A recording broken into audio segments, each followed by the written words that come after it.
Hello po. Hello po sa ating mga kaswerteng kapakpak dyan. Welcome sa ating YouTube channel, Swerteng Kapakpak, Mini Aviary, no? Panti Bulacan. So, nandito lang ako sa loob ng ating munting ibunan. Tayo may kunting pagkikwentuhan lang. Para dito sa ating lahat, para dito sa aking kaalaman. Kasi ako simula nag-iibon ay isang taon pa mahigit. So, isang taon pa mahigit at ito ay tips lang to sa mga gusto pang mag-umpisa. Gustong matutong mag-alaga ng African lovers. Kasi hindi po basta-basta na magkakaroon ng alaga, no? Kasi responsibilidad mo yan habang buhay hanggat nandyan pa sila. Kasama mo na yan sila sa buhay. So, ang pag-uusapan natin ngayon tungkol sa buhay ng pag-iibon, mundo ng pag-iibon. Mundo ng pag-iibon. So, nung nag-umpisa ako, ano talaga sa mga veterano sa atin, no? Mag-umpisa tayo. Tama naman, mag-umpisa tayo sa low note. Kasi ang pag-iibon, meron kasi pag-iibon, yung kayang klaseng mga high mutation, yung mga klaseng bloodline ng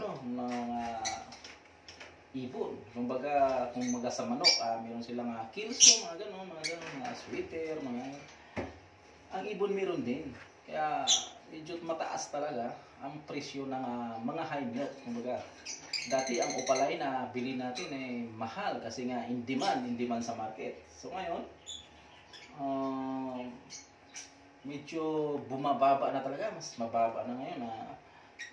Disclaimer lang sa iba, disclaimer lang po, ito ay isa kong base lang po sa aking napag-alaman at sariling kaalaman. Kahit isang taon lang din naman po ako nag-iibon pa, hindi talaga pa bihasa. Pero at least may natutunan na po tayo talaga kung paano ang mundo ng pag-iibon. Kung sa mo lang ay hobby, kung katulad nitong alagang-alaga lang, pwede ka na mag-alaga ng 2 o 3 pares. Hindi mo na iisipin kung high milk o mahal or mura ang ibon mo. Basta at least may nakikita ka sa bahay. Kita mo araw-araw, kumbaga naghuhuni tuwing umaga kasi maingay ito, okay na sa'yo yun.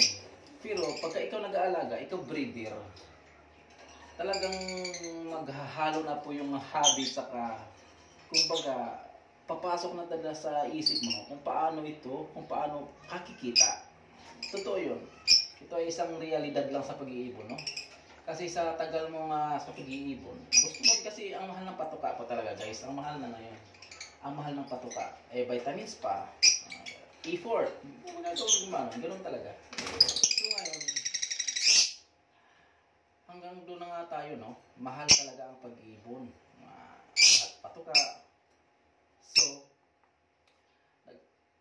papasok talaga doon sa time na gusto mo na rin kumita. Kung paano ka makabawi doon sa mga nagastos mo.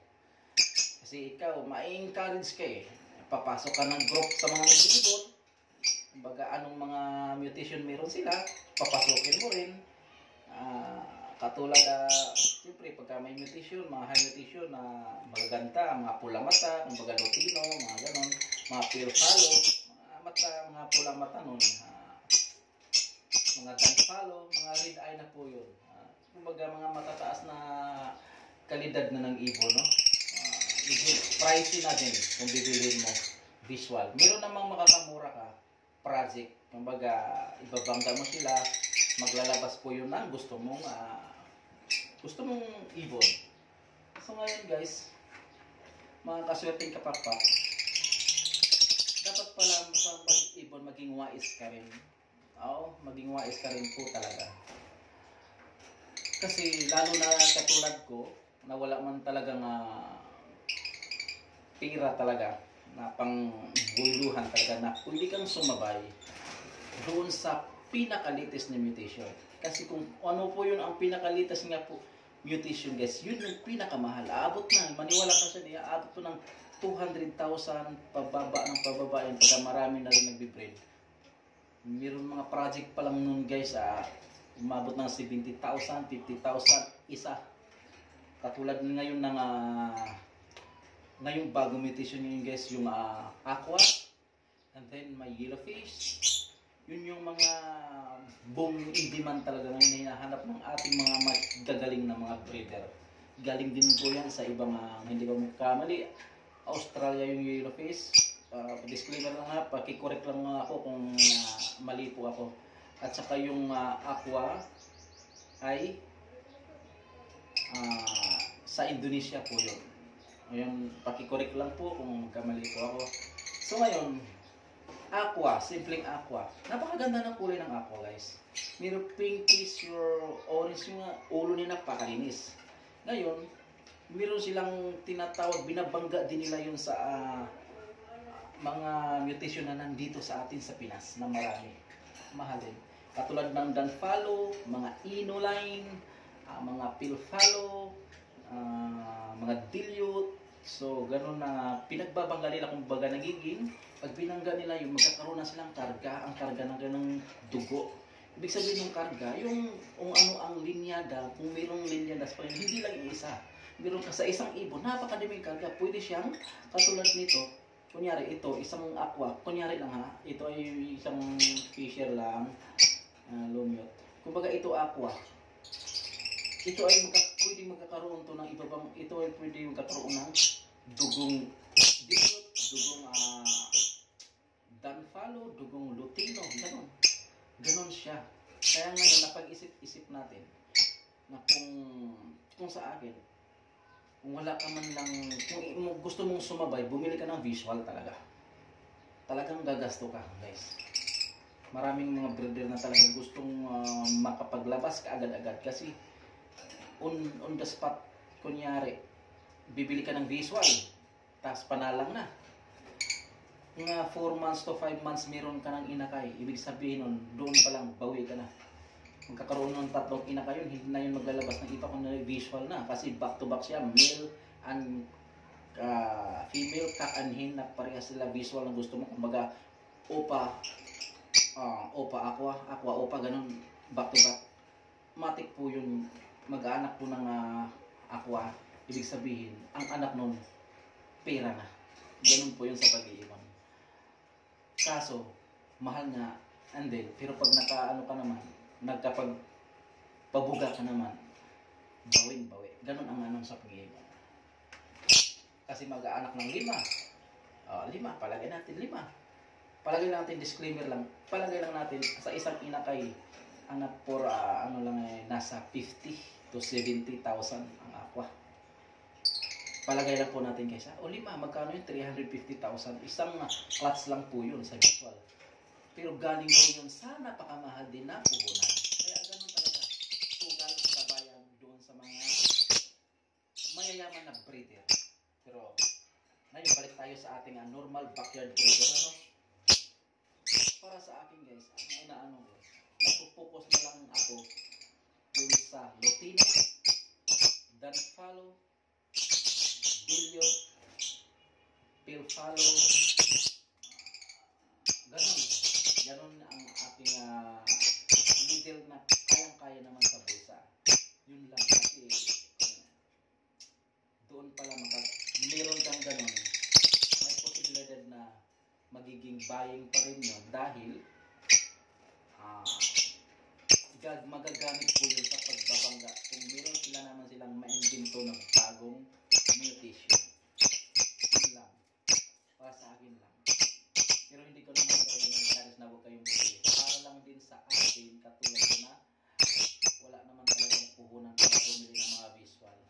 Magdan pa na aqua. Kasi wala talaga. Dito na lang tayo mag-focus. Dito na lang tayo mag-focus sa mga mutation na hindi nawawala pag mayroong naibabangga nila sa bagong mutation. Dati, gano'n, yellowfish. Kaya ibabangga nila sa yellowfish Dunfalo, yellowfish Ino, yellowfish Dilute, yellowfish Pilfalo, tayong parang abang-abang. So, ganun. Ganun lang. Ganun lang ang buhay ng pag-iibon. BYS din. Kasi hindi basta-basta pumunta. Pero hanga ako dun sa mga breeder na siyempre nakapagtabi ng mga puhunan para lang pagka may bagong mutation, papasok sila kaagad nun. Kasi ang pagka magpapaanak ka ng mutation na gusto mo, aabot pa ng taon yun, guys. Aabot pa talaga ng taon. Lalo na pag project lang ang bibilihin mo. Hindi mo ma-sure na taonang clutch ng taonang anak nun ay makapaglabas ka agad ng visual yun. Meron pong hindi mag-visual, ang tawag nun ay mga split lang or post possible, ganun, mga possible. So, yun lang guys. Ang focus lang tayo dito sa Lutino, Opa Lutino. Meron ito dito mga avocado line dilute. Meron tayong Pablo dilute. Meron tayong isang Pablo na red factor. Red factor na wala na eh. Masilan din po kasi yun. So, try natin. Nakapapawa ko siya ng aqua. In demand talaga ngayon. Meron din tayo dito na yun hanggang dun lang guys. So happy birthday dati mga kasiwating kapapas.